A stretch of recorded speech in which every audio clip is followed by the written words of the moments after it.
সন্ধ্যা just আগে আমাদের চুড়াইবাড়ি থানার সামনে যে রেগুলার চেকিং হয় ওখানে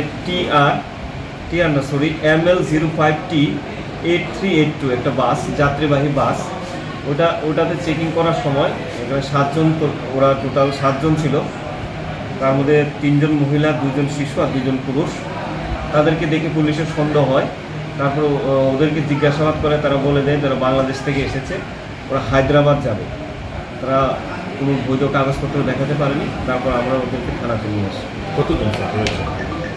মোট 7 জন, তার মধ্যে মহিলা 3 জন, শিশু 2 জন আর পুরুষ 2 জন। কি নাম স্যার?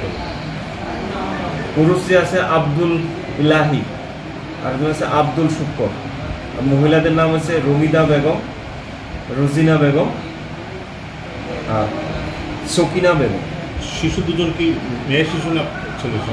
মেয়ে শিশু, একজনের বাচ্চা। কোথা থেকে এসছে স্যার?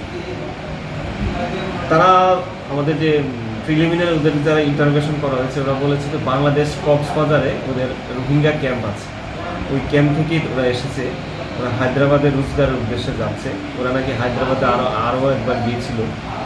তো পুরা আমাদের এখনও তদন্ত শুরু হয়েছে, বাকিটা তদন্ত চলে আসবে। তাদের আমরা এই ভারতীয় ন্যায় সংহিতা যে নতুন আইন হয়েছে, ওই আইনে এবং ফরেন অ্যাক্ট এবং পাসপোর্ট অ্যাক্ট মিলে যত লিগ্যাল সেকশন আছে, ওই সেকশন ওদের বিরুদ্ধে আমরা কেস নিয়েছি। কালকে ওদেরকে আমরা কোর্টে প্রেরণ করব।